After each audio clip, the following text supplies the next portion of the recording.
Wouldn't they just shoot him in the fucking head? Well, no, they wanted to torture him.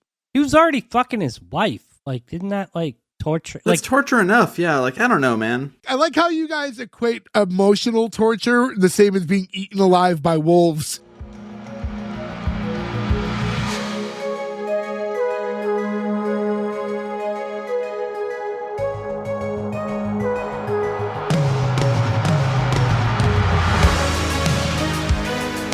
Welcome back, everyone, to S1E1, a show where each week we pick a different sitcom, watch just the first televised episode, and forgetting anything we might know about the future run of that show, rate it and decide if it's a show we want to greenlight or cancel.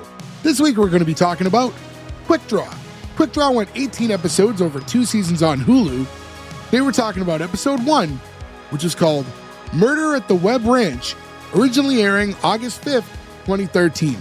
So to get things started, I'm Jay Gags. With me, as always, the boys, Joe, Ferg, and Gordo. No Nick as of now, potentially later. What's going on, guys? Hey. hello. Yes. I don't have a quote this week, guys. So I'm sorry. There is nothing funny to quote. This, well, first off, Ferg, Quick Draw was your pick. Yes, sir. Fuck you, Ferg.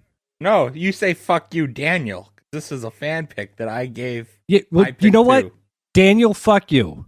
I will say Daniel, no fuck you, but I will say when my wife asked me who picked this episode, I said, you'd think Jay, because the only reason this would get picked is because the main character was in the fucking Geico Caveman commercials. And that's the only reason I thought this would have ever come up as something we would cover. Oh, is that who it is? Yeah, the sheriff is one of the Geico Cavemen from the commercials. Not the TV show, but the commercials proper. He's not even the good caveman. Not the main one. No, he's one of the other cavemen. He might be huge in Australia. Damn, Daniel. This was a show I had no idea existed. This is a Hulu original from 2013. 2013 Hulu original. So this was one of the first Hulu originals. And at this point, I don't have Hulu in 2013. Yeah, I don't think I had Hulu when I was at this time, yeah. Hulu and Disney keep putting me in this perpetual loop where I keep trying to cancel it and then they keep charging me. And it is very annoying. Mr. Hulu, let my people go. It sounds like you don't know how to do things like cancel a subscription service. I did. The brains of the operation in the Gordon household. It's not that hard. I've canceled it like 3 times. The brains of the operation was over my shoulders, and I still can't do it. Greg Hulu, I'm calling you out.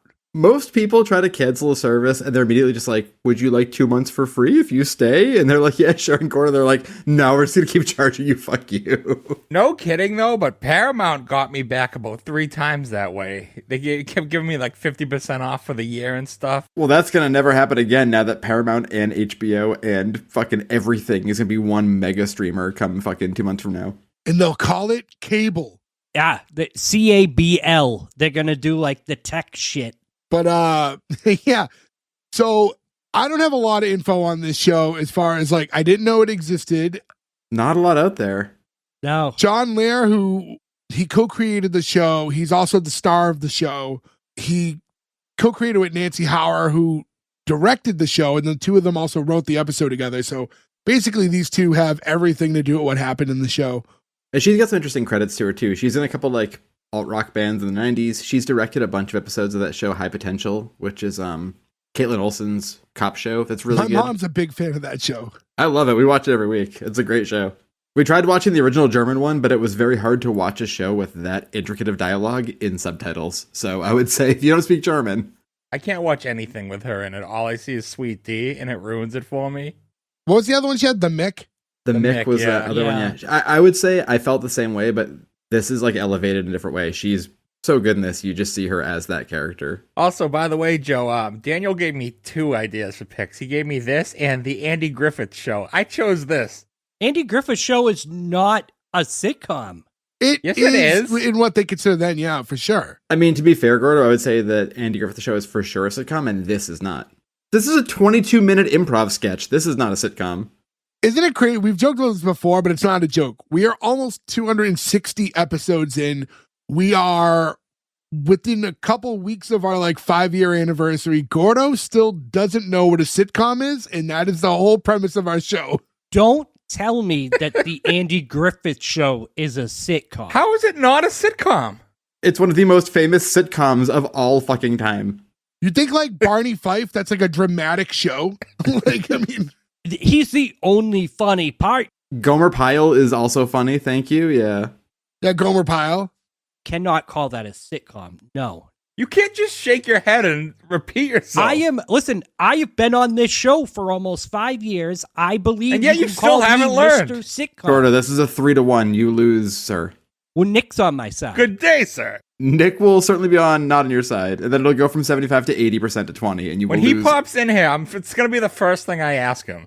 Listen, I want to go over these numbers because I honestly, we didn't talk about the show until now. I watched it and have my feelings, and we'll go over it. I think Joe's been pretty clear with how he feels already. I'll say this, regardless of how I feel about the show, I'm a little surprised by these scores. IMDb 7.6. Rotten Tomatoes, I thought this was weird, actually. There's no critic score for a show that's somewhat like on the newer side.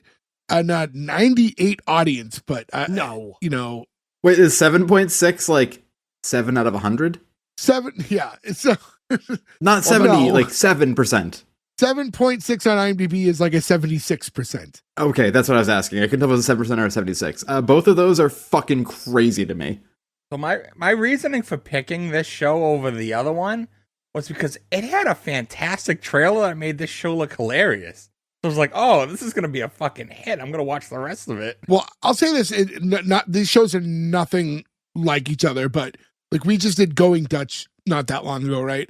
In that show, like their IMDb scores and Rotten Tomato scores were like half of this, or like in the 5s. And I'm like, that show, everyone but Gordo like passed that show. And I was like, I thought that show was objectively pretty funny. You can go back and listen to our Going Dutch episode. And then to see this show have like significantly higher numbers, and after watching going, this isn't adding up to me. Those numbers do throw me off. And again, for you've been clamoring for about a year now for like the return of Angry I Hate This Joe. You have found him, sir. He has come back on this. I think my exact response to this show was, I love improv. I love Westerns. I love comedy. I love sitcoms. I hate this. Like, I do not understand what is going on here. Because they're not funny. Well, here's the problem. Have you ever seen improv live? I've seen improv live a bunch of times. Have you guys seen improv? I've never gone a Yeah. live improv. No, I've done a bunch of stand-up, but not improv. I think that it always depends on the performers, the suggestions, the room, right? Everything. Like, it can be an off night or a really funny night, depending. And I think the reason why something like the Christopher Guest movies, which are all like improv on like just kind of like a loose plot outline, work is because they film like 30 hours of those movies, right? And then they take the stuff that really fucking works and they make it a tight movie. It's really funny. Some of the funniest people involved. Yeah. Some of the funniest people who ever existed in the entire fucking planet are involved in those, right? And now, unfortunately, so many of them are gone that we're probably not going to get any more of those movies. But this is no denigrating to these people. I just don't think any of this works. The only thing that works this entire episode is Schemer dressed like Mantis. That is the only thing about this show that I actually liked. It's fucking amazing. So we'll get into that all in a moment. And obviously, again, I would say, check it out if you want. It's on Hulu. When I watched it, usually like I have like a gauge of like, I'll know like, oh, they'll like this show, they won't like this show, or who might like it and who might not. I watched this one and I couldn't even guess how any of you were going to feel about it. I can usually tell. Gordo's the wild card.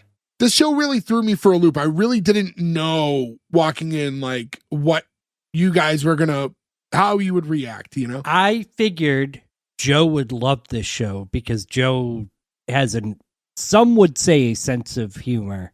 It's not mine, but I would think I that have heard you have a sense of humor, Joe. Thank you. I appreciate that. Thank you, guys. I was gonna say, I don't know, like, did he mean that like in a mean way? Was that supposed to be a dig? I did. Yeah. Some say Joe's classically handsome and really charismatic. I'm kind of charismatic. I'm a fucking chud, but I'm kind of charismatic, right? I'm saying Gordo said a nice thing about you and made it sound like in his head it was an insult. Yeah. Well, question for you guys, real quick, before we get into this, though. Historically, are you guys into or do you like Westerns? Do you dislike Westerns? Like, Meh. that's the thing, because this is a very specific type of genre, It's come up before. I was I was somewhat raised on Bonanza because of my mom. You had a Bonanza house for sure. I was yeah. raised on F Troop because of my grandfather. I don't know if you'd consider that a Western, would you? And then I thought like Westworld was really good when it started, when Westworld was still a Western for like the first season before it got like, everything else it did. I still say Westworld the movie better than Westworld the show. Yeah, the old movie, but I never seen the movie, only the show. I don't watch like spaghetti westerns and stuff like that, but I don't dislike that kind of throwback West. Like I think it's like a fun thing to do the old cowboy stuff. Like it's fun to watch the old saloons and things of that nature. You did always say Back to the Future 3 was your favorite Back to the Future. Oh, by leaps and bounds. Come on. Look, don't shit on Back to the Future 3 just because it's not the best Back to the Future doesn't like that's a grading on a curve, right? Like that movie still fucking rules. It's just hard to say it's bad compared to the first two. They're so fucking good, you know. I do think Back to the Future 3 is a good movie. I like it. It's not Ninja Turtles 3. No, Ninja Turtles 3 is a movie we don't talk about here. But if ZZ Top was played live in Ninja Turtles 3, I'd like it more. Turtles 3 is when they went to like ancient Japan and yeah. Yoshi! Did it bring back the original April in that one? They brought back Casey. They brought back Casey. That's what it was, yeah. Elias Codius came back in that one, yeah.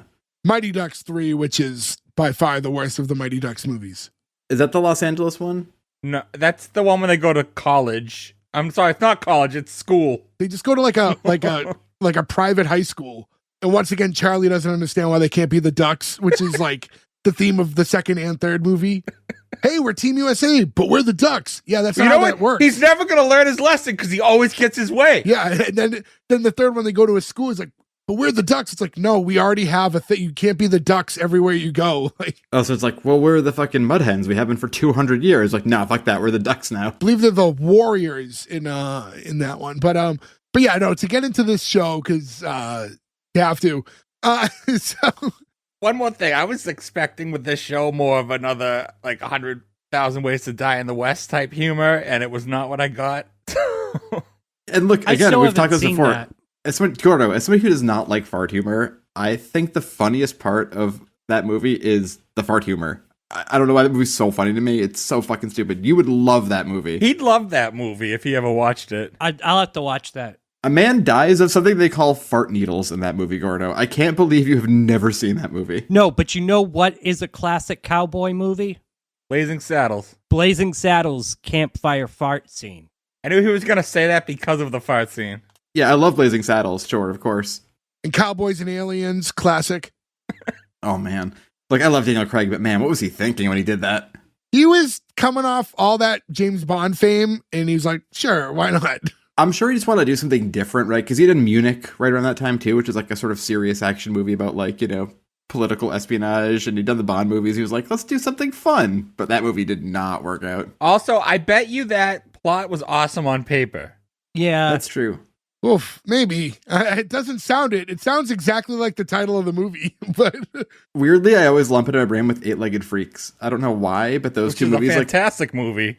Man, we saw the movie in the theater like maybe 3 times that summer because it was one of those movies that was always playing. It'd be noon, be like, do you want to see Eight-Legged Freaks again? Hell yeah. And now it's like, why did we see that 3 fucking times? With David Arquette. To get into this show, starts off opening scene, Webb Ranch, August 1st, 1875.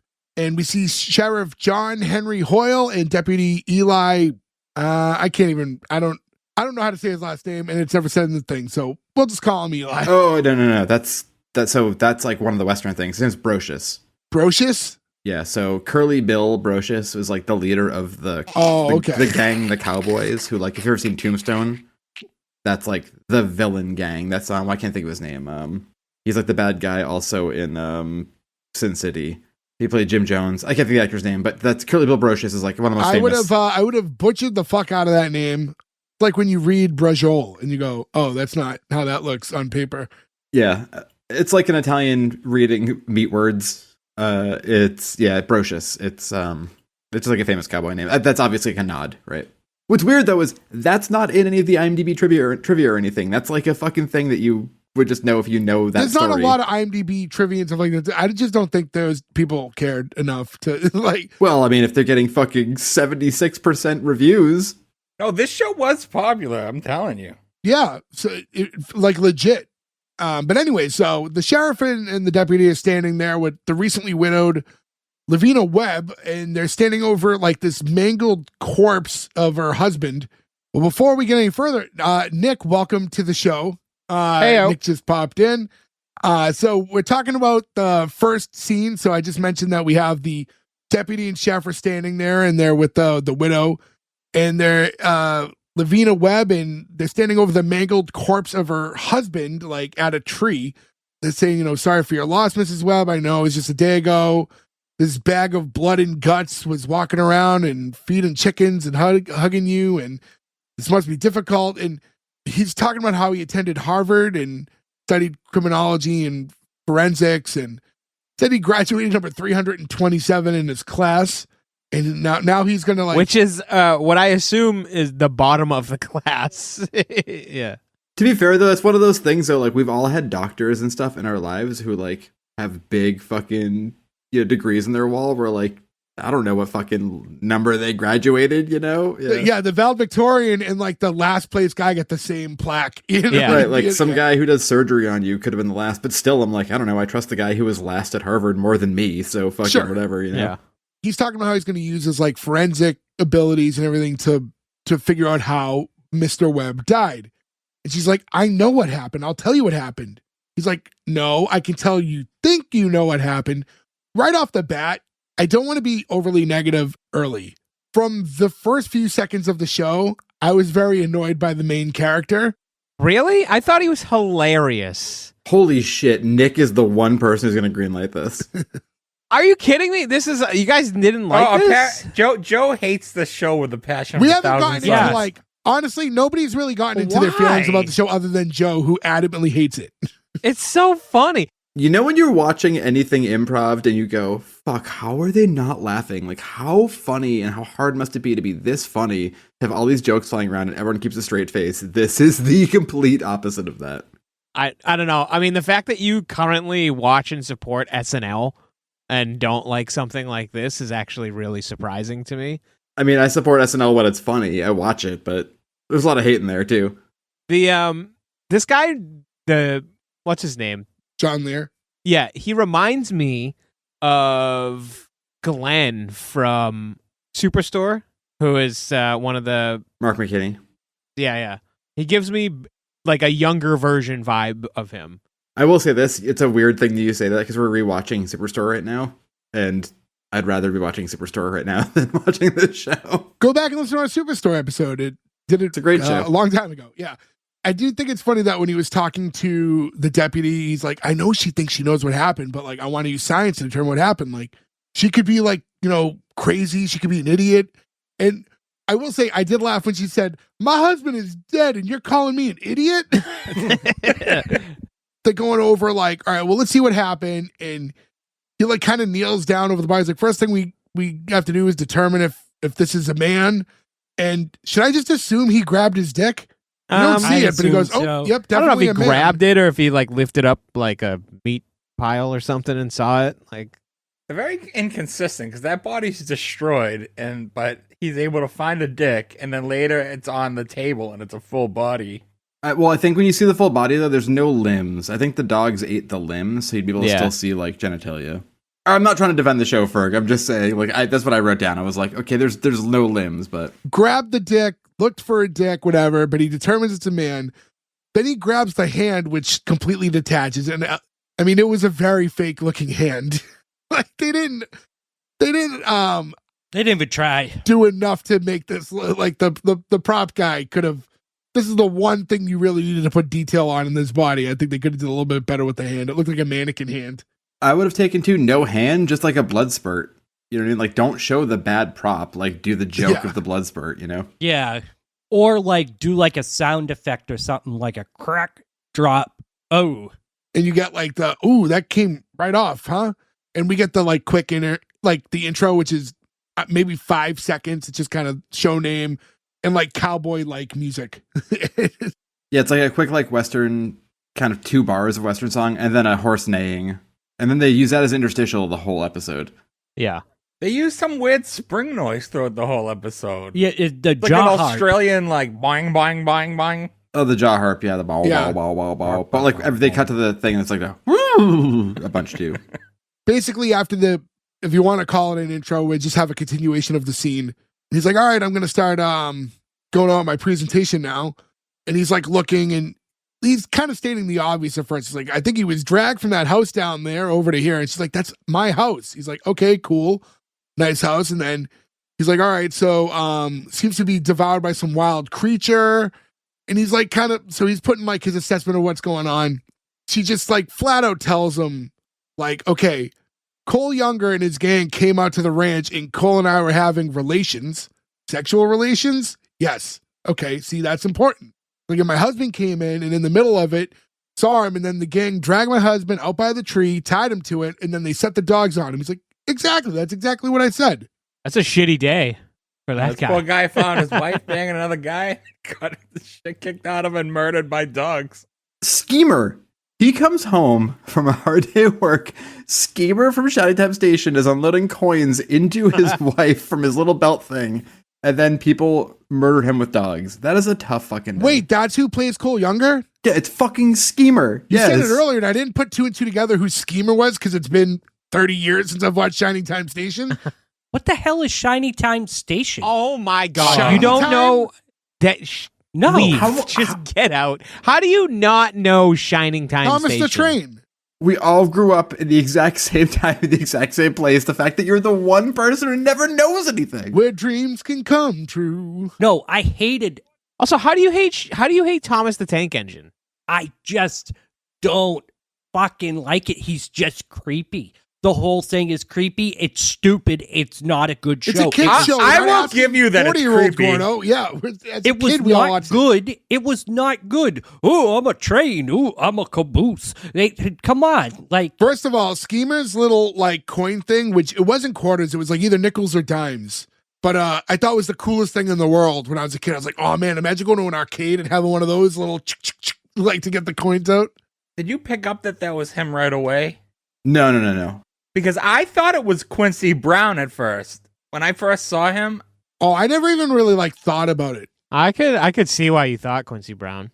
Like Clancy Brown, the guy from Highlander? Yeah, Clancy. Clancy Brown Yeah. from Pet Sematary 2. Yeah. The best Pet Cemetery. Oh, by the way, Nick, is Andy Griffith's show a sitcom? Yeah. Yeah. Yep. Boom. There it is, Gordo. Fuck You're now you. 20% instead of 25. Gordo adamantly thinks it's not. We Why? tried explaining Barney Fife and Gomer is Pyle. Leave It to Beaver a sitcom? Yes! Yes, it is. It's literally one of the first sitcoms of all time. Yeah. No, It's a not. situational comedy. Every episode starts with a situation like Beaver's going to the prom and gets a zit. Like that's exactly why that genre was formed. Not a sitcom. Well, it's not funny. You need the calm part, not the sit. Which one is it? Is it not a sitcom or is it not funny? Yeah, like you do this though. Like you like instead of just saying you don't like it, you have to like reclassify it for some reason, and you just end up sounding stupid instead of informed and making an opinion on something that you just don't like. It's not a sitcom. I'm going to go out on a limb and say it's not a sitcom. No, you're just saying you don't think it's funny, which is a personal opinion. It's that too. I imagine when we cover Leave It to Beaver someday, none of us will probably think it's funny, quote unquote funny, but it's still a sitcom. Here's the interesting thing. Gordo can't tell you why it's not a sitcom, which should be information enough as to why it's a sitcom. As Jay pointed out earlier, we're heading up on 5 years of spending 4 hours a week talking about sitcoms. Yeah. To roll forward, now we're seeing the sheriff and deputy and they're riding their like horses into town. One thing I actually want to mention too before I get into the next scene, which I thought was kind of interesting that I realized like once the episode was completed. First scene, like we said, the whole thing's about like this Webb guy gets killed at his ranch. We see them talking to the widow. The widow doesn't come back the rest of the episode, which I thought was kind of interesting. I thought she'd be like more like a part of this. She's just like the way I thought about this was like how I don't know if every episode's gonna be like this, but kind of like a Law and Order style sure. thing. Like you're gonna see like the establishing storyline is gonna have somebody explaining what happened, and then you're never gonna see it. It's gonna be like it's just gonna be rife with characters you never see again because of that. The two of them are on their horses. the sheriff's asking his deputy, like, so Great Bend has had how many sheriffs now? He's like, well, 5, 6 with you. He's like, and of the 5, what happened to all of them? They all died. They all died, like, of natural causes? No, unnatural causes. Like, so 5 sheriffs were murdered, and yet you're the only deputy and you've survived? Yeah. He's like, all right, like, can you assume what my next question's going to be? I did like that back and forth. I thought that was really funny. I thought the twist was going to be that he's Cole. Yeah, I thought so too. I thought that whole scene was meant to, like, plant the seed for later. Classic. I shot the sheriff. I did not shoot the deputy, right? That's how the song goes. Who picked this show?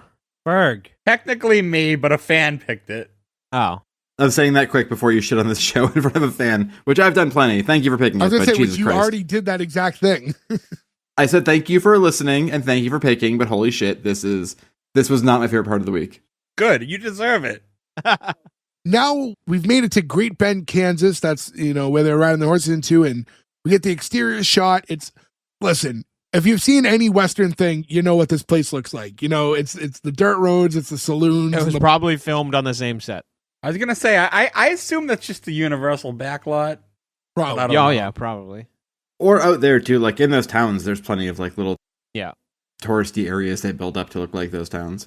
You cut inside the saloon and we see a sign that says whores that points up the stairs. And like, I mean, it's like funny, but then it also is like a trope of every Old West thing. And I'm like, I know that was a part of things back then, but was that legit how it went? Because every single thing that covers the Old West, and even like old serious movies, it's always that way. It's always like it's a trope for a reason. It's always a saloon with prostitutes on the top floor. It's every single one of them. That's what Sarah Silverman is in 1,000 Ways to Die in the West. I love Sarah. And Gordo, Nick, you've seen the movie too, right? 1,000 Ways to Die in the West? Yeah. Yeah. It's insane that the only person here who hasn't seen that movie is Gordo, the person who would find it the funniest of anybody in this room. Yeah, he surprises me every week. So the sheriff is now at the bar, and he's talking to Miss Shaw, who's the bartender. She's like, "Oh, you're back again. You want to go upstairs for some more intercourse?" He's like, no. Well, maybe later." He's like, "I'm going to have one of your drink specials. I'll have the whiskey skin." So I guess the whiskey skin, by the way, it's like 2 ounces of whiskey with a lemon rind and a cup of boiling water. Yeah, it's like a hot toddy. Yeah. I didn't know it was a real thing. I just thought they were saying it was gross because skin. I will say the skin name definitely threw me at first. I thought it was going to be like some sort of a comical drink was going to be part of like what we saw next. I honestly thought it was something like to do with the brothel upstairs. It's just a hot version of Joe's favorite drink, whiskey and water. Thank you. My water is bubbled though. Yeah.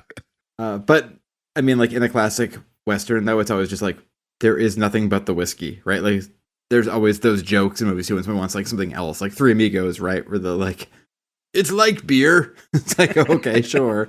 Or in the Western scene for Sidekicks, the Chuck Norris movie, where he orders milk and the whole bar laughs at him. Joe Piscopo tries to shoot him. I wish we were watching Sidekicks right now. Joe Piscopo from SNL. And Bill and Ted, they're able to get beers. They do get beers in Bill and Ted, yeah. That's a weird thing too. I think that's based on location to people making beer. Yes, that's typically how beer is made, Joe.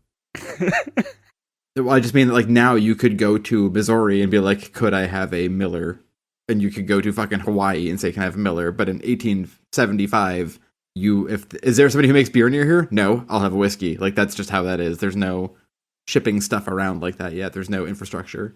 He's talking to the bartender and she's going, "Oh, like I heard about the situation with Mr. Webb." And it's like, "Oh, you must see things like that all the time." It's like, "Well, actually, this is actually the first time I've ever seen a dead body outside of autopsy class." No, I think this is kind of an interesting thing because this is the case for anybody in any job like that. Like there has to be a day where you see the first one. Yeah. Right? Sure. Like if you're a cop, it's the first time you see a dead body, or if you're a fucking firefighter, the first time to run to a building on fire, like there's always going to be that weird first learning curve day where you're like, well, that was weird. That was different than school. And like, that's kind of an interesting thing to think about. So this whole episode is improv? Yes. It's not 100% improv, I mean, there's a loose outline, I think, and they're just kind of riffing towards the outline. I would say, I don't know for sure because I'm only going by what little I read, but I would say probably like think like Curb, where there's like, the structure of what needs to happen, obviously, and then some of the dialogue is a little loose. You like hit these plot points and get there however you can, sort of thing. Okay. When he's saying how he never saw a dead body before, she's like, oh, excuse me for a second. And she walks over and updates the sheriff death pool chart, which is like a chalkboard. And she like changes the odds. Like, what's that? Like, oh, I had to change, the death pool. Everybody in town has odds on how long you're going to make it. And we're not talking we're talking this week, what day this week he's going to be murdered. And he just gets to this point where he finds out, he's like, excuse me, everybody, can I have your attention? I've just learned about this death pool and I just want to share my opinion on it. I think it's very hurtful. I did think that was... I mean, that's a funny line. There were a couple lines, mainly the lines I think are funnier delivered by The Undertaker, but... Oh, yes. Oh, yes. But that is a funny line. I like when he uninvites them to his barbecue. Which I would not want to go to his barbecue after we find out what he is willing to eat later on.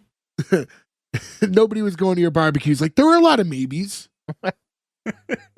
You think he was going to barbecue some soup like Joe likes to do? People have written in, look, it's not barbecuing soup. There is a fucking burner on the grill. A person has written in. Don't say people. Yeah, don't.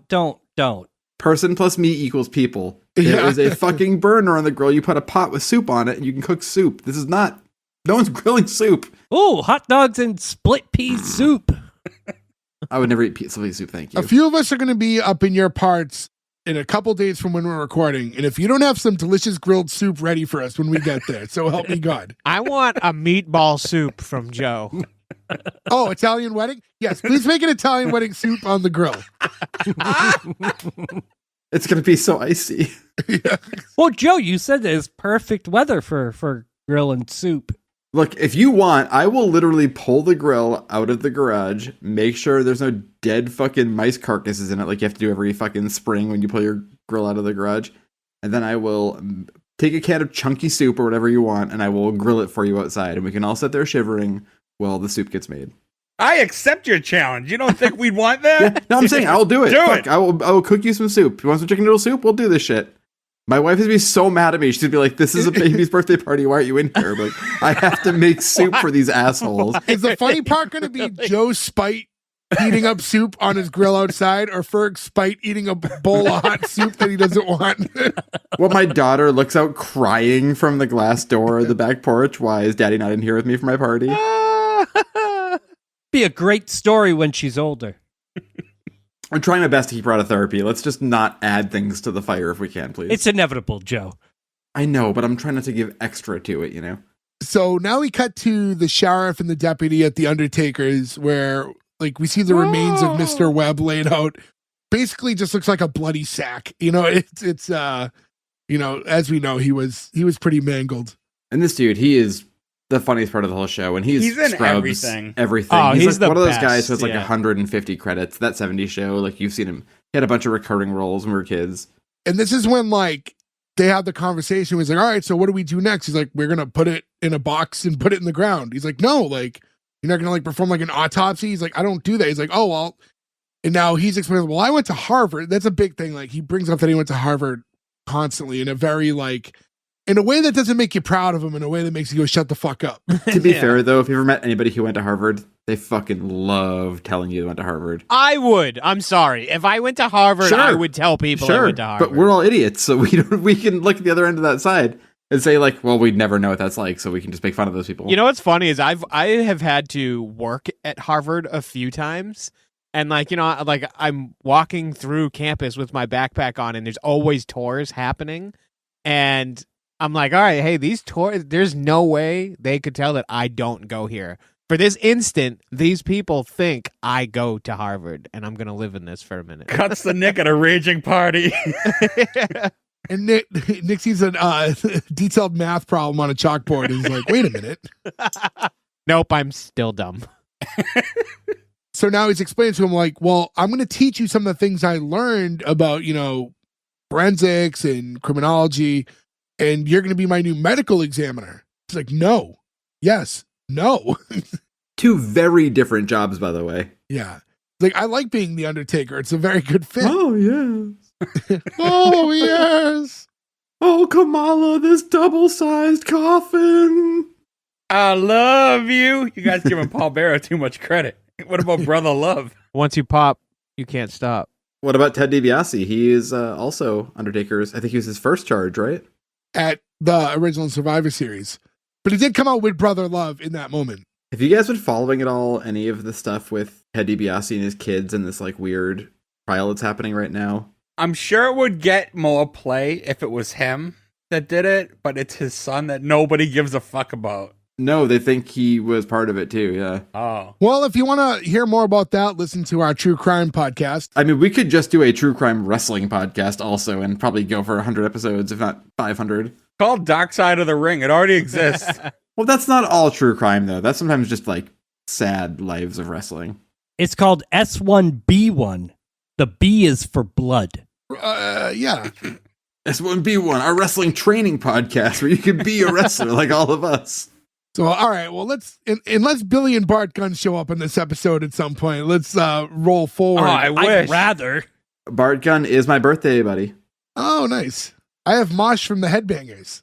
I have Jonathan Taylor Thomas. Famous wrestler, JTT. I have Phineas Godwin. You guys could pass for twins. I don't know of any wrestlers. All I know is Paula Abdul and Lou Gehrig. Well, moving forward. Famous for their movements. So, there's a... That's so fucked up. Wow. Ding. Oh, God, I might have to. I said it and immediately was just like, I just took a year off my life. Fuck. You're legitimately turning into me this episode. So now the sheriff's trying to teach the Undertaker how to become the new medical examiner. He's like, come over here. And he like reaches his hand inside of Mr. Webb's like mangled corpse body. And you hear like, all the gross fucking noises. And he's like, oh, what's that? He's like, nope, that's a testicle that pushed up. He Hate when that happens. Then he's like, oh, I found something. And when he pulled it out, I thought that was a testicle. Yeah, me too. I thought it was like a kidney. I thought it was like an organ of some sort, yeah. Yeah. And then he takes a bite. And even like when you know it's fake, you go, ew. Yeah, but this was the first time I picked up on that it was all improv. Because he was trying to make them break. He even looked at them funny to try to make them laugh. And I was like, oh, I think this show's all improv, which explained a lot. Then I started Googling. I will say this, though, because of like dumb fat fingers and being bad at phones, looking up Davis Apple, I looked up David Apple. And that's just funny because it just brings up like 40 LinkedIns of guys named David Apple. And I laughed at that so hard and looked back up at the show and was like, oh, I remember I was laughing a minute ago. That was fun. I accidentally looked up Fiona Apple. I don't know what happened. Was she the criminal that killed Mr. Webb? Because of the song. I get it.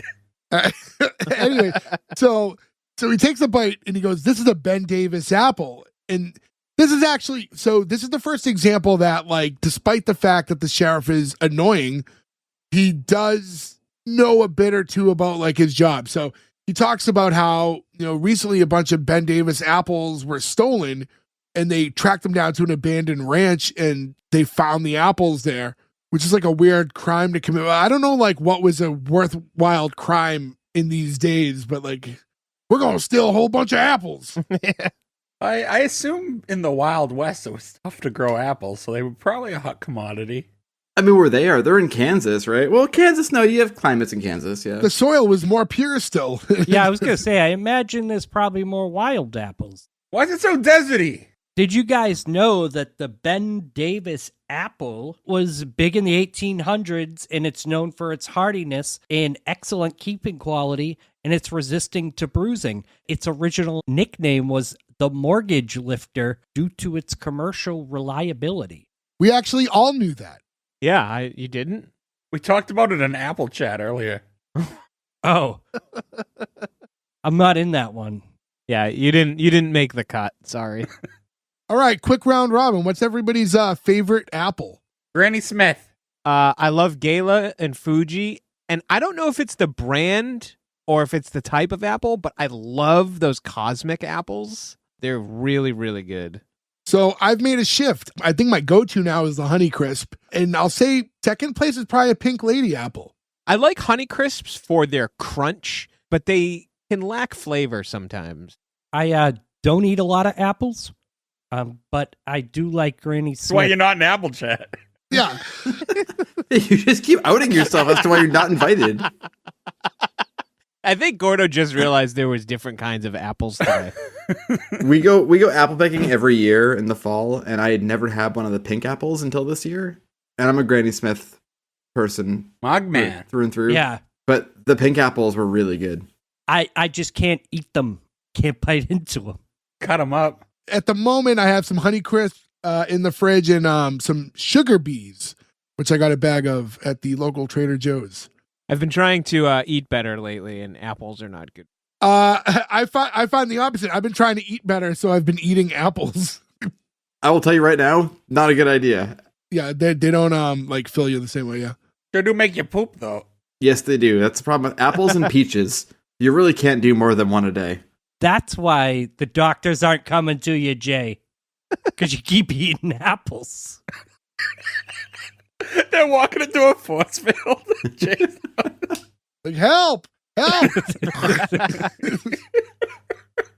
The apples are laughing at your crutches or like licking them. Like, fuck you, motherfucker.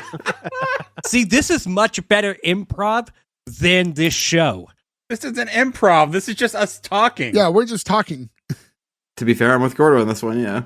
Add improv to the list of things Gordo doesn't know. Well, to be fair, a conversation is improv, right? By technicality. Technically, yeah. Then Gordo's notepad falls down. He's got all his bullet points he wanted to talk about today. And he's, no, guys, I'm improving. For those listening, Gordo just legitimately tried to dab on us because we said technically conversation is improv. And then he went, You see who you're siding with? Your hate's clouded your judgment that much? I'd like to talk about again. Gordo, what is the dabbing? What are we doing? Do you hate it? Yeah, I hate it. It's so fucking much. Because you're a hater. No one does that. I do it. You know what's funny is the kids don't even dab. Yeah, anymore. that's what I mean. Like, this is like a weird thing. Did I tell you I was talking with my 15-year-old nephew? I went up to him and I he said, was like, "You're weird." pretty much, yeah. I went, hey, right? 6, 7, right? Because even they're over that. Yeah, he goes, no one does that anymore. And he wouldn't tell me what the kids do nowadays. So now. Yeah, because you're an old man. By the way, do you know they banned that 6-7 thing from the school? No. They're not allowed to do it.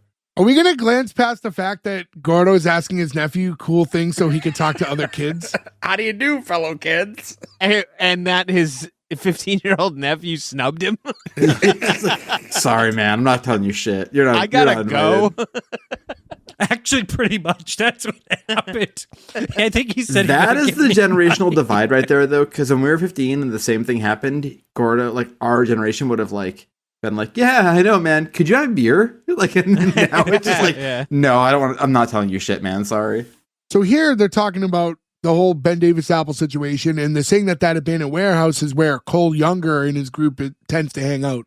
So it's like, well, how does this all link to Cole Younger? And how does that get the apple in this guy's stomach? And then we get like this black and white dramatization clip. So he's like, well, basically what I think happened was they tied him up to the tree and the wolves are coming and he's screaming. So what are they going to do? They're going to shove an apple down his throat to shut him up. Wouldn't they just shoot him in the fucking head? Well, no, they wanted to torture him. He was already fucking his wife. Like, didn't that like torture? That's torture enough. Yeah. Like, I don't know, man. I like how you guys equate emotional torture the same as being eaten alive by wolves. But why did they even have to shut him up? They practically run the town. They're not Yeah, afraid of the law. Gordo, I want to just say that's two people who understand the true value of love right there. Where that's the same kind of torture to us. How dare you? Yes.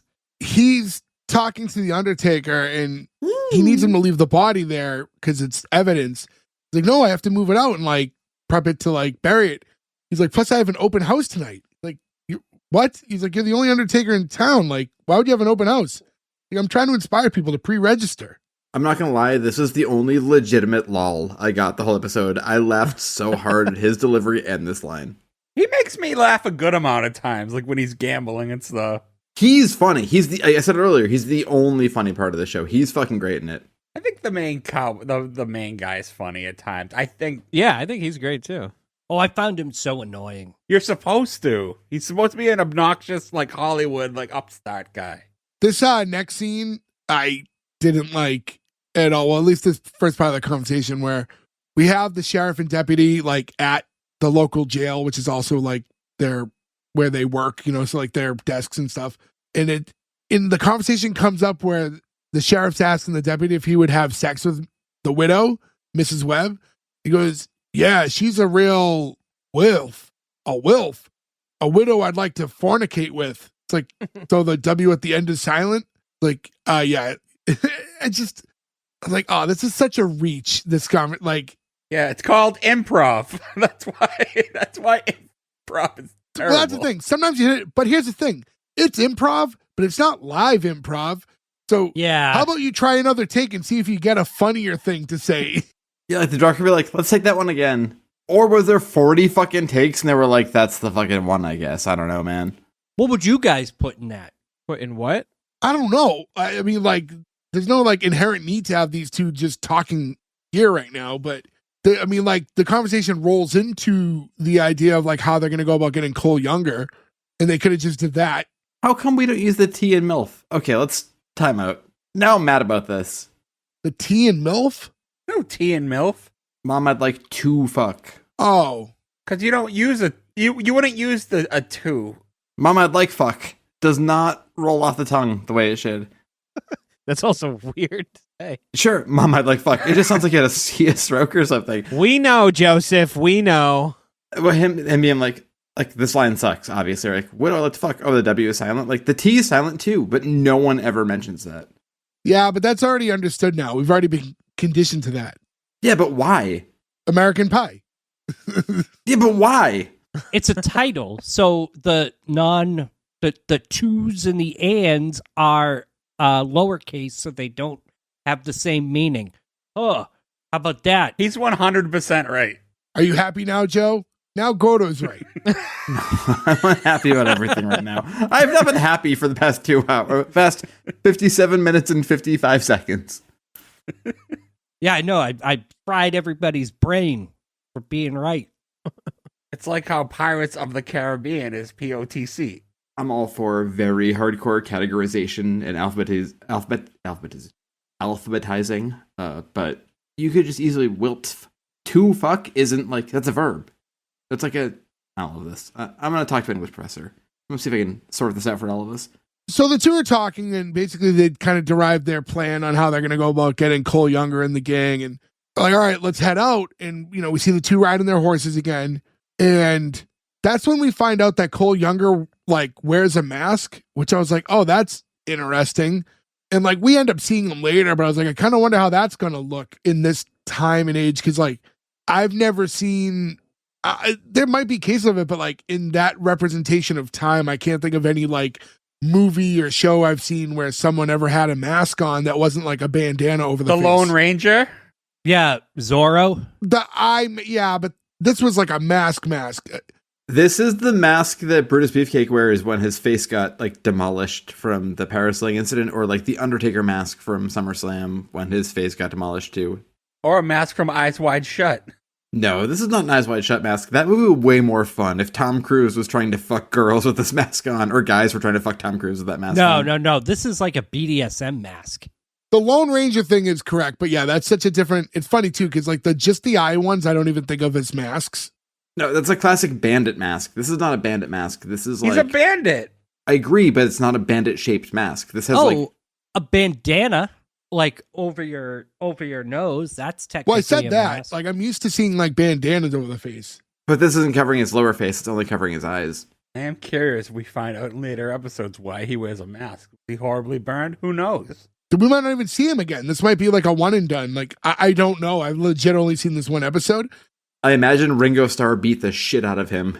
just demolished his face at a train station, and now he has to wear that to cover it all up. So they're talking about like the mask and why he wears it, and this. Like, is it possible that he's a demon and like, like, or maybe he just doesn't want people to know what he looks like? I mean, that's funny. Like, while they're traveling, we get like the cut back to the saloon real quick, and we see that the Undertaker is like sitting at a table near the bar, and he just lost a bet because he was on like the death pool. He had the sheriff like listed for the day prior. And like, that's like a runner they do a couple times where it's just like, those are my favorite parts of the whole episode, is when it's just the bartender talking to the Undertaker. Yeah, like trying to like figure out the bets. Yeah. Yeah, and like you could tell the Undertaker is a bit of a gambler and not a good one. You know, he's kind of like a perpetual loser. What I looked at, I guess in future episodes, I know breaking rules, but a lot of that's a running gag with the cutting back to the bar. Like they do like bartending lessons and weird shit like that. And the bar is very prevalent in this season. I mean, so the two are talking, and it comes up that he's going hunting for Cole Younger. So now the Undertaker's like, ooh, you know, like, so now he's like bets for like Tuesday, which is like the following day or whatever, because, you know, obviously hunting for this dangerous man is surely going to get him killed. You know, he puts down whatever amount of money. He's talking about how confident he feels. We go back to the sheriff and deputy who like ride up to this abandoned like ranch area where they think Cole Younger, like they suspect that this is where his hangout is. This is a dumb semantics thing, but I love that they were like, the warehouse, we found them with the apples. But it's just a house. My brain was like, oh, back then a warehouse would just be a house. It wouldn't be like a long rectangular building, industrial building. It'd be like, the house that holds the apples is the warehouse, but it's just like a colonial home. I don't know why that's so fucking weird and funny to me, but I don't know, that's funny. And you'd go, where's the house? That's how it got its name. That's the joke from what's the fucking Nazi movie? Yeah. The one with Downfall. Downfall, yeah. Before the Nazi kills himself. That joke in that Nazi movie where he says the one joke? Germany is a house full of warehouses and then blows his brains out, and you're like, oh, some levity in this movie. Cool. When they get there, they're talking about, hey, before we like head in, maybe we should get a posse, because there's, you know, obviously going to be more than two of them. It's like, you want to ride 3 days back, get a posse, and then come all the way back again? He's like, I'm so chaffed, like, there's no way. Like, he's like, I'll show you later. I'll take my pants off. Got eczema. I mean, horse saddle sores, right? That's like a big thing. I can't imagine how painful it must be to ride a horse. I've never ridden a horse. I've always wanted to, but I'm just terrified of them. If you have eczema in your thighs and you're on a horse, like, that must be fucking, like, legit pain. but that's why this is the famous cowboy walk that like they all have. Yeah. Oh, yeah, true. like the mosey. Just like the permanent chafe, like that Warped Tour we went to. That's a today years old thing for me. So that's why they walk like that? It's because they're fucking chafed? Oh, it's either that they're chafed or just like, they're like, their ass is just like blown out from just riding a horse for too long. Oh, all right. Were they riding those horses up Brokeback Mountain? Secondary question to that: has anyone here ever seen? Because like that's such a fucking like a joke, right? Like, has anyone ever actually seen all of Brokeback Mountain? I've never seen. I've never seen a second of it besides like trailers and previews and stuff. Yeah, I'm sure it's a good movie. I've never seen it though. Before Heath Ledger got murdered by whatever fucking Michelle. Allegedly. Cover our asses. That's what happened though, right? Like I'm not saying she did it, obviously. He was doing drugs and she was just happened to be there. That's a fucking nightmare scenario. He did drugs. Allegedly, Heath Ledger, after he died, one of the Olsons sent somebody to clean up the apartment before like the police got there. See, now to me, that's like a non-narc thing where I'm like, good for you, man. Like, I don't know, like they're gonna do an autopsy. They'll find if he had drugs in his system, but like clean the scene up. Like if he was just doing drugs on his own for fun and died, like get that shit out of there. I'm not mad about that. I don't really know how I feel. If I found you, Nick, overdosed on a bunch of drugs with Gordo in your bed to save you both, I would get rid of the drugs for you both. Because that's what a friend does. But like, you know, we hear the story that like, yeah, she sent someone to the place to clean it up, but it could have been legit. Like there was something else there that she wanted in her possession before like it got taken, you know? But I mean, that's the classic David Von Erich thing too. They don't know if like there may have been drugs there and Bruiser Brody maybe flushed them down the toilet to go back to wrestling. You'll never know. Problem is when you send somebody else to do it, you instantly look guilty. Yeah. Yeah, I feel like it's less guilty if you're in the room, but also more guilty if you're like, I'm just going to flush these because I was in the bed that night. Like, that's also kind of a tough day, right? We'll never know. So, anyways, the two of them are getting ready to like head in. And they're talking about the one thing that they have is that they have, like the art of surprise. And as soon as they say it, it's like, oh, geez, watch out. And you see all these people in the trees pop out and start shooting at them. And like they start running. It's funny because first the deputy stands up and tries to shoot back and is awful. He's like, Eli, what are you doing? He's like, who taught you how to shoot like that? And then the sheriff stands up, and then again, he's a fantastic shot, right? So he gets everybody down like one shot at a time. And then I kind of thought, like, my thing with it was, I get like the idea of the character is he's like goofy and annoying, but he's good at his job. But then it started to feel like, and maybe just because I knew that the guy playing the character is also the guy who created the show. But outside of the fact that he made himself annoying, he's like, and I'm good at this, and I'm good at that. I'm an awesome shot. And then it kind of like, I think in my brain, it muddled that for me. I would have preferred if he was just terrible at it and the other guy was good at it and he took the credit. Like he gets credit for all his deeds. And then he could be like, well, in Harvard, I was best, but like no one really shot there. Like you just flip the script on that one and you make it so that the sheriff, or the deputy rather, is good. It makes no sense to give him more, like you make him less likable than he already is by being like, I'm also a fucking killer and I can kill everybody. Oh, B+ at Harvard is really fucking good. You're like, okay, let's just move on. Yeah. That being said, I always talk shit about sitcoms being overly predictable, and I didn't predict that he was actually good, so they got one over on me. Can we all go shooting sometime? Shooting's super fun. I don't want to ever shoot a human being or a living anything, but I love shooting like jugs of water. I think it'd be a fun day out. Let's all go shooting. See who's best. I haven't been shooting in a long I'm time. down. It's been a while since I've shot a gun. I only went once.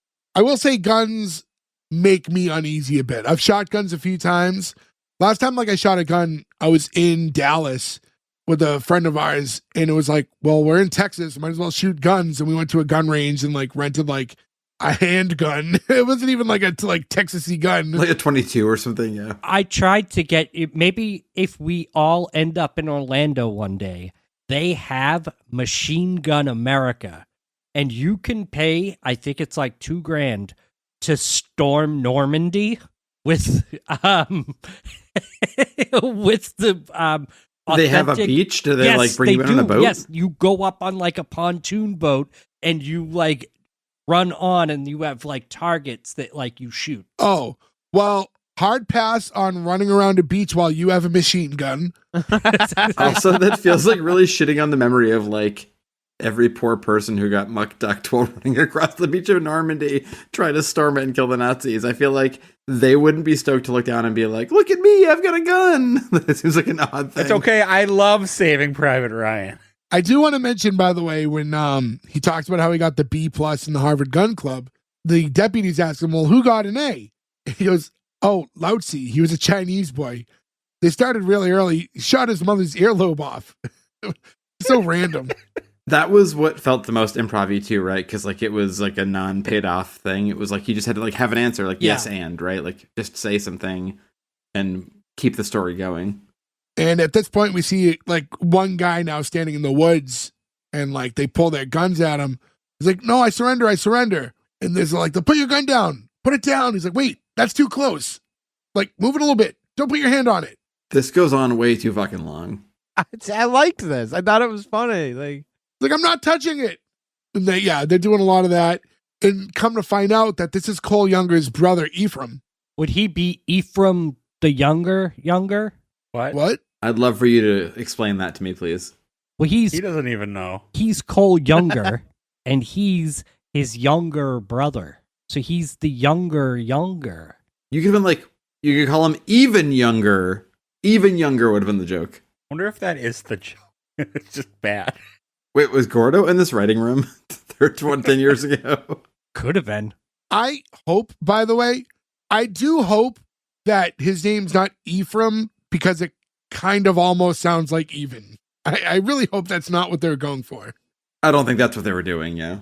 I think they were just like pulling out like names that were common at that time out of a hat. Funny how names just die. You don't know any Ephraims these days. We went to school with an Ephraim. Did we? Yeah. But I don't know any now. I mean, like Nicole, Ashley, Michael, Joe, Jason, Nick, right? Like these are all names that we saw our whole lives too. But like now that we're getting older, which is a fucking weird thing to think, right? Like people come into your work and you meet all those people, and I feel like those names are even less like you don't hear that as often. Like I feel like it just generationally names change. Yeah. You think now that the term Karen exists, that name's just gonna die? Oh, it's dead for like 25 years for sure. Yeah, I think like for like younger, like our generation, like I think people are warding off of that name for their daughters for a little while, unless it's like a family name or something. I mean, Sarah was like a thing. I feel like I've met 50 Sarahs in my life, right? Like, but none of them. Yeah, I've never met a kid named Sarah now, right? Like, it's just like, yeah, names kind of weirdly. But Karen for sure is done. You know what name randomly, like a name that I never knew a single Todd. I work with 3 Todds. I'm like, what the fuck? My uncle is Todd. Oh, that's right. You did have Uncle Todd, yeah.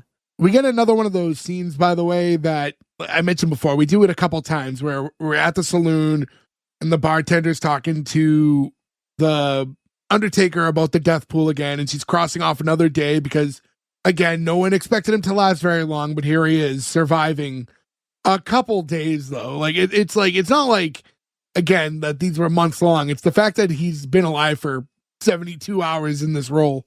Yeah. the original Kalshi. The you can bet on anything. Yeah. Yeah, which I downloaded and then was like, I don't actually want to do this. But now I have $50 in that account just sitting there that I should probably just take out. Get the infinite money glitch and bet against Jesus coming back. How long is that bet open for? For 2027. Oh, all right. Again, this is like a side thing, but there's like a huge problem going on right now where like all the government and military people are like, this is God's war. We're doing this because Jesus wants us to. And like all these military people are freaking out, being like, I don't want to fight for this or whatever. But like, as a non-believer, I also kind of want Jesus to just pop down one day and be like, fooled you so fucking badly. Like, even if I go to like hell or whatever, be like, I mean, that's funny. That's a good joke. You could say he's the original prankster. Original? Yeah. Yeah. Jesus comes down, he's got a 1331 tattoo, and you're like, I can't be mad at you, man. Now one of you mentioned it recently, but I really think we should all get that. I kind of do too. Oh, I will for 1,000% get a 31 tattoo. We should all do that, yeah. So, anyways, the Undertaker's like talking to the bartender more now that he's lost more money, and he's trying to get some like clarification points. So now he wants to know if, like, let's say the sheriff got hit with something or stung by something and didn't die quite yet. Does it count for when the injury occurred, or is it when he actually dies? And we find out, no, it's TOD, not TO. It's TOB. Or TOB, which is time of bite. Yeah. He's saying if he got a bite and he died tomorrow, yeah. Time of bite. Oh. Yeah, like if a snake bit you today and you died tomorrow, the money would be different based on... If there's a snake in your boots, somebody poisoned the water hole. Hey, they have to worry about that. be another cause of death.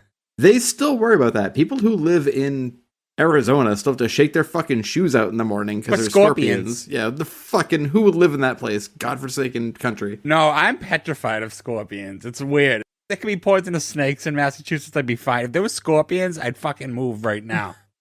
Berg, there are poisonous snakes in Massachusetts. And I'm still here, so it proved my point.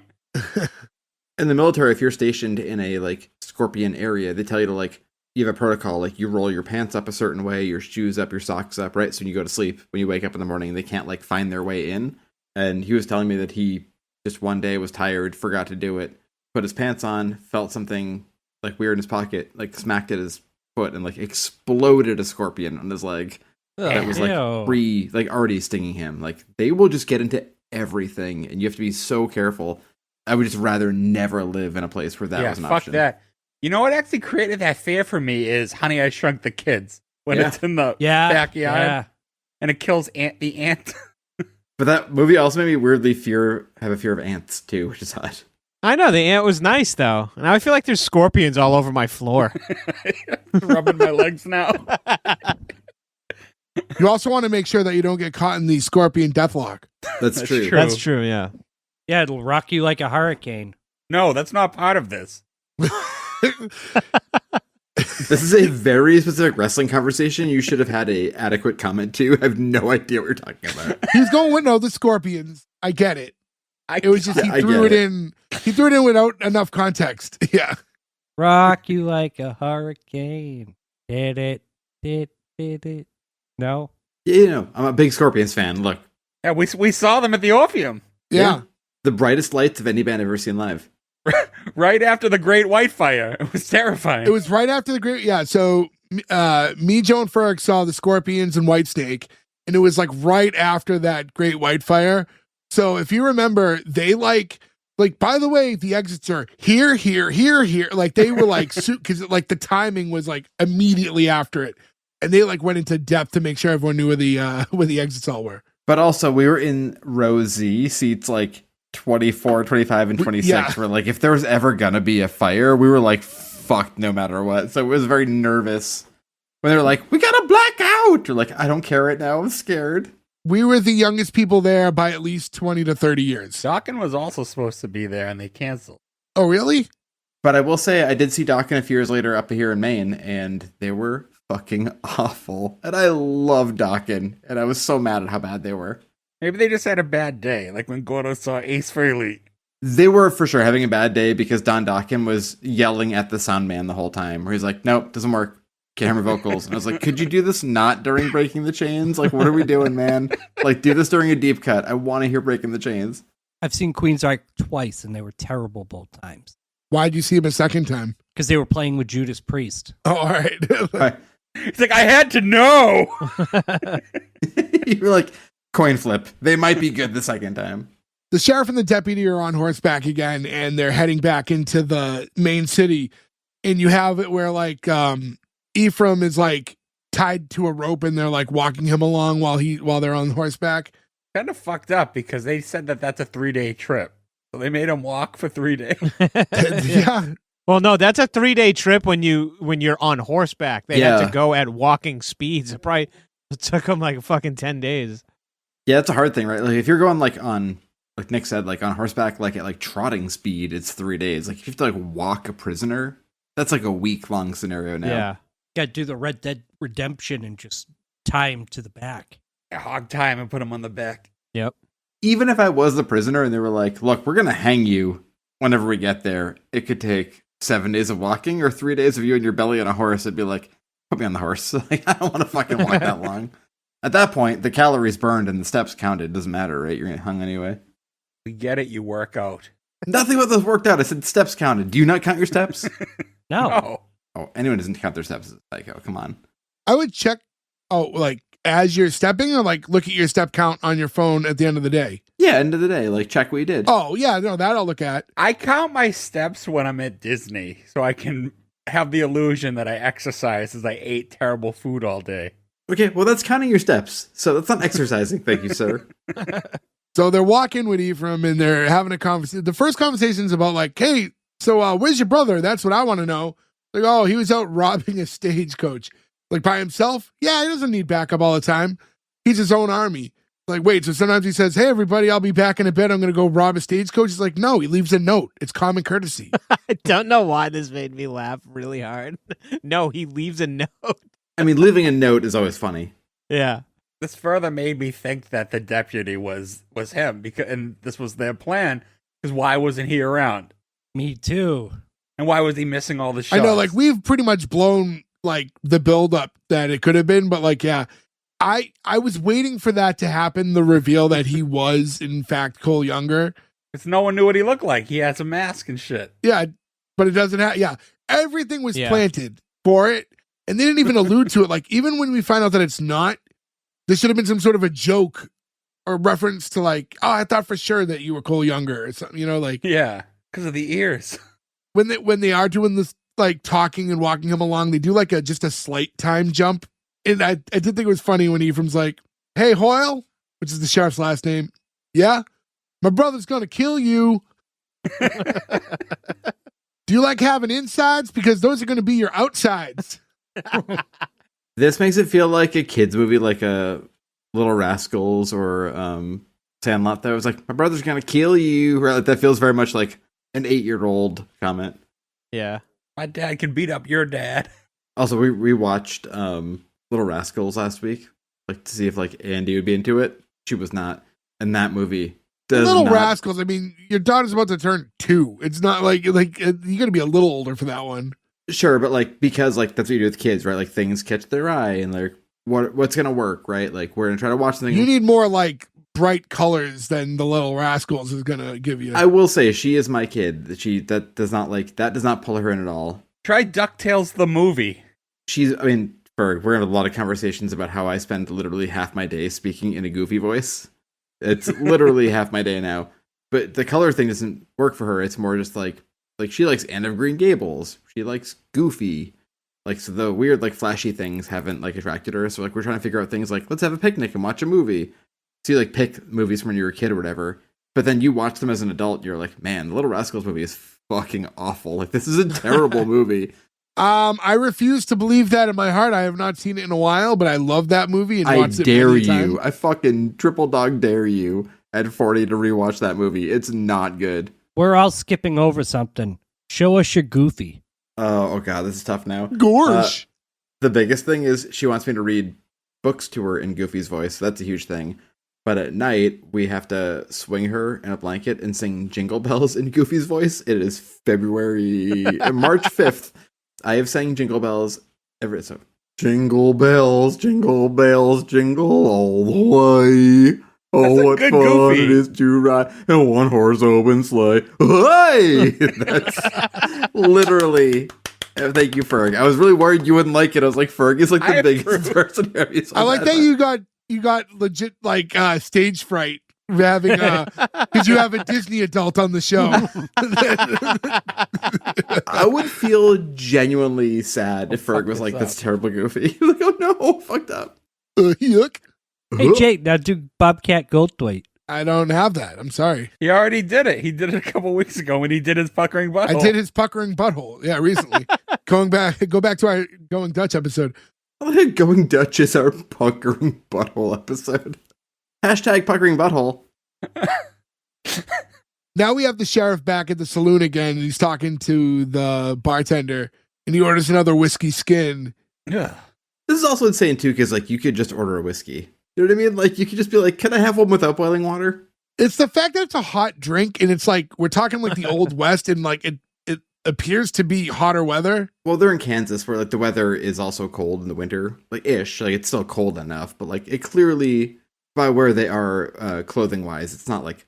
I guess visually, right? Unless it's outwardly wintertime, like whenever you watch any Western, because it's all like sand. Like as long as it's a clear sky, you just assume it's hot. Like it's like the visual tells you that. I think because I wouldn't consider Kansas the West either, though. Like Kansas is the Midwest, but like Western's usually like Arizona, right? California. I think Kansas was a mistake for the Western aesthetic. Which is funny, especially considering this was definitely filmed in the West. Like you should have just made it the West. Yeah, they could have been California. They could have But been. no, but like in that time frame, Kansas was like, you know, like we say the West, but like all that cowboy shit was going on down there. Yeah. But like Tombstone, like that's Arizona. Like you're doing Bill Brocious, just say you're in Arizona. But probably, I guess, if wherever they're filming the terrain doesn't look the same, it's cheaper and easier to just be like, we're in a little left of that. Is Bill Brocious a villain? Yeah, he's a bad guy. See, that's more to make it look like the fucking deputy. It's a villain. Maybe that's a reveal later down the road in the show. I mean, it did go 2 seasons somehow, so. Do you find it odd that they named a frozen pizza company Tombstone? I did until I literally know the whole story of this. By all means. Okay, so Tombstone Pizza happened because, you know, like, there's a big thing in, like, Rhode Island, like, bar pizza. Yeah. Yes. Yeah. So, there was a bar in Tombstone that made bar pizza that everybody liked, and they, like, it got so popular, they started making it and, like, giving it to other bars. And then it grew out of that to a point where they're like, oh, like, our bar pizza is so popular, we should, like, brand it out, and a company came in and gave them money. Oh, so it's named after the area of Tombstone, not right. Okay. So because of that, it was like just a bar pizza that became very popular. They'd make pizzas and ship them every day to every other bar. right? Because like pizza is like the easiest bar food, like thin, cheesy, shitty pizza. You're Like, drunk. what kind of fucking goth pizzeria decided, like, Oh, Tombstone. Yes. oh, we call it Pizza Tombstone. Yeah. It just happened to be that like their bar pizza took off. We're never more pizza. So it's like buffalo wings. Why did you say it like that? Buffalo wing. Has anybody here had buffalo wings in Buffalo? I have. Not yet. I I've have not been to not, Buffalo no. yet. Okay, Ferg, you have. Were they like? Was it worth it? They were pretty decent. I bought the sauce and then I got it at home and put it on chicken and it wasn't the same. So you have to have it there and cook it like them. It's like the Philly cheesesteak thing, right? There's like 2 places that do it. No, there's a lot of places that do it. Like the famous rivalry is Pat's and Gino's, and they make probably 2 of the worst cheesesteaks in the city. Okay, but like those are the 2 famous places. I think in Buffalo, there's like 2 famous places to get the wings, right? Like there's other places obviously that make them, but I think there's like 2 that are like. It's like our modern pastry. As there's the 50 places in the North End that are better than modern pastry, but everybody walks around with fucking. Oh no, Mike's pastry. Sorry. Mike's pastry, yeah. Or modern. Everybody walks around with Mike's. Modern is better, but you It don't. is. You never. You know who has the best pastry though? Is Providence, Rhode Island. Listen, I will I not can't vouch listen. for their pastries, but their Italian is phenomenal.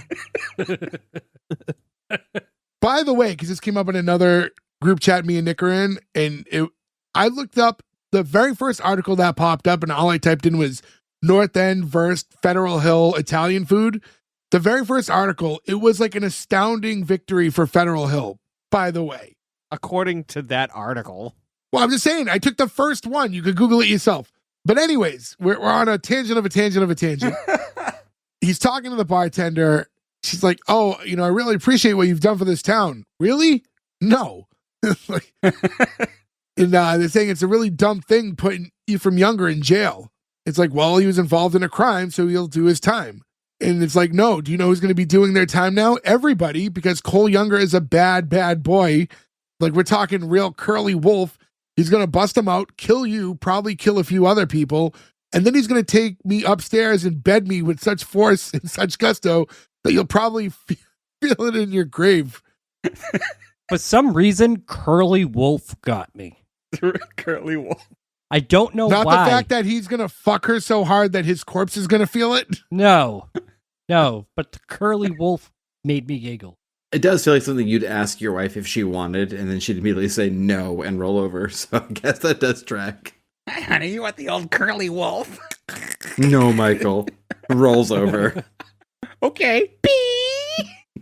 And then this is when the sheriff asks, like, hey, well, can I propose something? If I happen to survive, would you like to go out on a date with me? Like, off the clock. And she's like, are you trying to dicker with me, Hoyle? What does that mean, dicker? Are you trying to barter services? Because I don't barter. It's strictly money. He's like, no. I don't want to have sex. I would very much like to get to know not just the vagina, but the heart and the brain of you. Also, have we talked about the Down East Dickering show before? I believe so. I think we have before, yeah. It was a History Channel show or A&E or whatever, like the same family of networks, which is like on whatever fucking Sling or Pluto now, but dickering in Maine is like a big deal. So like they make there's like a want ads thing that comes out every week that is like, stuff for sale, whatever, and like people basically dicker. It's like you call and you go like, oh, I see you got a guitar for sale. I got a dead Chevy. It's like, okay, that sounds good. And like they made a whole TV show of this, and it was just like the most insane people in the world. But like, oh, well, I'll come out your barn if you got an old boat motor. Like they made 2 seasons of a TV show of this. We watched this before we moved up here, being like, we sure we want to move to Maine? Like, I don't know if this is the move we want to make, but it's kind of weirdly compelling, the TV show. How many people in your area have dickered you? That's a different scenario I don't talk about on podcasts. Joe gets a good dicking. Joe loves a good dickering. She says, I've been with a lot of men, Hoyle, and you are the most like a woman I've ever been with. Like, I'll take that as a compliment. Now, I'll say this. I didn't think until this moment that she also did prostitution work, really. Like, it didn't, like, click with me. Thought, like, she's just a bartender. They said it earlier. Yeah, the intercourse thing at the bar in the beginning, yeah. Oh, I guess I just glanced past it. I didn't process that she was talking about herself. That first scene when she was asking about Yeah. the Yeah, the intercourse, yeah. I didn't think she was talking about herself in the moment. I thought it was like, are you like renting? Because like, you know, like at a strip club, the bartenders are the only ones that don't strip, you know? Like, so I thought it was like that. Out in the West. Or the Kansas. The deputy walks in and he goes, "Hey, Sheriff, Cole Younger's outside and he's calling for you." Like, "Oh, thanks, deputy. I'll take care of this by myself." He heads out and you get that like classic shot of like the boots and spurs hitting the ground as he walks. And then you see another set of feet walking towards him, and that's Cole Younger's. And like everybody's running out to like watch. We talked about it a little bit, but that mask was, I guess, like just with no reference point. Like I don't know if that's accurate to anything that looked like from that era. No. This is not like to the era. If you think of at this era, I think the most, it's Australia, but like if you like ever look up Ned Kelly, who was like the Australian outlaw that people sort of look to, it's like a big bag over your head. Or like nobody was like tooling masks. Oh, out. like a burlap, like the Scarecrow. Yeah. Like an executioner mask? Like an executioner hood, yeah. Like nobody or was like, early making, Jason Voorhees? Yes. Much like early Jason Voorhees burlap bag. Nobody was making like designed masks to do this. There was the bandit mask, right, which is classic, which is basically just like a bandana with circles cut out. Or there was just putting your whole face covered, right? So this is kind of like, I think, just a artistic choice. Again, I personally go towards 90s wrestling for this, but anybody else who can chime in and say this was a Western thing I don't know about, please let me know. So the two of them are about to confront one another, and you have Ephraim from the jail like looking out and going like, "My brother's gonna kill you." And I also love too, in the old West jails, everyone had a shallow wall with a hole in it. like they could like just be part of whatever's going on outside. Don't maybe make them have windows. It seems like an easier way for them to break the wall out to get out of jail. Outlaws always got away. Well, that's how. So now he's saying, "Cole Younger, you're under arrest for the murder of Joshua Webb." He's like, "I don't think so, Hoyle." He calls for his boys, and then we see like all these guys emerge from different angles, and they all have guns pointed at them. And everyone starts maniacally laughing. And then like everyone starts laughing along, like even the people who like aren't bad guys. And then once again, we just get this like other example of like, this guy's a fantastic shot. So Yeah. it looks like he's surrounded, but the sheriff is, you know, real sharpshooter. He's a sharpshooter, yes, but they also did like ninja movie rules where like he was shooting all these people and any one of them could have shot him when he was shooting someone else. Sure. Yeah. Yeah. Yeah, everybody waits too long to shoot themselves for some reason, which would never happen in real life, yeah. And now that he got everybody, now it's just down to like him and Cole. He's like, "That's it, Cole, you're coming with me." And then like he walks up and he like goes to take a shot, but he's out of bullets, which I did like that because I didn't expect that because TV shows were so conditioned to like unlimited bullets. Yeah. And then the deputy like calls for him and he like goes to turn around. And I think he was going to like throw him a gun or something. But as soon as he turns and distracts him, he gets shot by Cole. And then Cole walks over to him, stands like right over him and takes the second shot. Like the full like coup de grace, like Yeah. blows his brains out.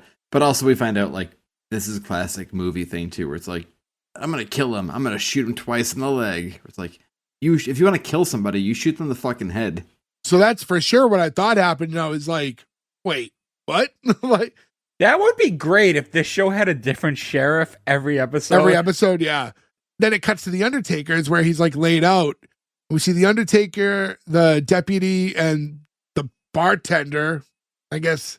I like the idea that that's like the third highest position in the town. It's like, you come too, I guess, yeah. I guess that's like the closest to a widow he had. And then we find out like, oh, it's a miracle he made it through the night. This all ties into like the whole betting thing because the Undertaker, you know, didn't have him for Sunday. It's like, oh, how convenient that Hoyle looks like he's going to die today on your day. It's like, what's that mean? It's like, you rigged this. You rigged this so he died today. I do like the idea though, he's a bad Undertaker, so like that kind of tracks, right? Where he's like, I can fix him, or I could like hold him alive a long enough time because he can't like pull the bullets out. And like they're arguing about like how it wasn't rigged and how anything could happen and he could come to, or you know, the wound could get him infected. And as it's happening, like the sheriff comes to and he's like, "Am I gonna die?" And in unison, all three of them are like, "Yeah." Do you want that though, or do you want a lie? I don't know. It's a hard road to go down, right? Like, I don't know. I guess I want the lie. You want the lie because ignorance is bliss. Give me the lie. Yeah, let me go out like feeling like, okay. I'm taking a nap right now. And just like expect to not wake up. Yeah. Sleep peacefully. Yeah. Just get some rest. Get some rest. We'll take care of you. And they talk about how, like, you know, you were the best shot we've had as a sheriff and how impressive his shooting was. So he's like, wait, just because I can point a firearm, now suddenly you all respect me? Like, yeah. And he goes, did the doctor from Dodge City come in and operate on me? It's like, no, we had Vernon take care of you the best he could, the Undertaker. It's like, but he doesn't know anything about doctoring. It's like, I know a lot more than I did 6 hours ago. Did you get the bullet out of my gut? Like, oh, I couldn't find it. I looked everywhere. He's like, I did get one thing out, though. I don't know if it was like a turnip, but like squishier. He's like, did you get the bullet out of my shoulder? Like, no, I didn't know there was one there. He's like, I was shot in front of everybody. Didn't you see me get shot in the shoulder? He's very obviously shot in the shoulder, too. I'll tell you flat out, this whole part I thought was funny. Yes, it was. The whole show is funny. Like, I don't understand the hate. Him being upset at this point. So he's like taking in all this, that there's still 2 bullets in him and that they pulled something out of his body and just stuck it in a mason jar. Hopefully it's appendix. He's like, did Cole bust his brother out? He's like, yeah. He's like, did anyone see which way they went? No. Nobody paid attention. And they're like, why are you so worried about this? You're halfway out the door. I do love this. They're like, you're going to die, man. Like, don't be so worried about what's happening right now. And then it's just like, it's so weird because then he's like, no, we're going to find Coyle and we're going to get that son of a bitch. Like, oh, it's good that you have a positive attitude. And he just goes, I think I ripped my stitch. And that's it. Then the episode ends. It ended so abruptly that I was like, wait. It just felt like it just stopped mid-conversation. Early streamers, man. Yeah. It just didn't feel like that was a strong enough joke to land on. Like, I watch this on Hulu proper and not through like the drive or whatever, right? Where like you think sometimes because you don't know how to use it. Yeah, I have no idea how to use it. That's fair. I'm just saying, like, at that point though, you expect it to be like next episode 3, 2, 1. And when it didn't, I was like, wait, what? It's like that's the only way like you do an ending like that in like a streamer world, right? Where it makes sense. Where you're like you immediately just jump into the next continuation of that plot. Yeah. And even then, you would kind of need like I don't know if it did or not, but like you need that next episode to like literally be a continuation of that first episode. Yeah, I have no idea if the next one did or not. Spoiler alert, I have a good feeling I'll never know. I wonder if like from now on he's not a good shot because he got shot in the shoulder. Oh, that's kind of fun. See, look, every time we do this, we write it better. Well, maybe it was written that way. And I do want to say this before like we do any green light or cancels, but this is like because so much of it is improvised, and we've talked about it. I think some of it could have been better, but like this is also a show where like talking about what happens versus like some of the dialogue that's actually being said does like what like me explaining it doesn't do some of the jokes justice. Yeah. You have to as much as like experience some it. of them didn't quite land with me, but like to know the cadence and the silliness that kind of goes behind a lot of this, I think kind of rounds out the humor a little bit more than like just talking about it will capture. I agree. But yeah, with all that being said, I mean, might as well just jump right into the green light or cancel. Joe, I don't think there's going to be any surprises here, but I'll start with you. All right, Joe, let me have it. Look, I'm not going to decimate this, but this is why I hate jazz. Like, we're freeform, we're just going, man. Yeah, well, it's not always going to be good. And while I appreciate the artistic intent of doing that, I just don't think this landed. And I think that there is too many examples of this improv style where you do a long form improv and edit it to a thing that works really well, that it's hard to do this and do it poorly and then make somebody want to watch a second episode. There are some funny moments, sure, but like, I don't know, for me at the end of this, I was like, holy fucking shit, I do not want to watch a second episode. And that's like the ultimate thing with their show, right? Like, did I laugh a couple times? Sure. Do I like Western? I guess at the beginning, I like Westerns, I like comedy, I like improv. This didn't work for me. I would love a different cut of this. Maybe that would work. Maybe there are other scenes and other takes that would do better, but this was hard to get through. I'm surprised it went through 2 seasons fully, but also I think that this was the beginning of the streamers doing original stuff, and I appreciate them taking a swing. It's just not something I want to watch another version of. So, no green light for Joe. Berg. Believe it or not, it's a green light for me. I don't think it's perfect. I think the start of the show really turned me off, and I was ready to cancel it. But the second half of the show really won me over. It was a lot funnier in the second half than the first half. I think it has a good cast, and I think the show could have done with a few better improv actors, like maybe a Ryan Stiles or someone of that caliber.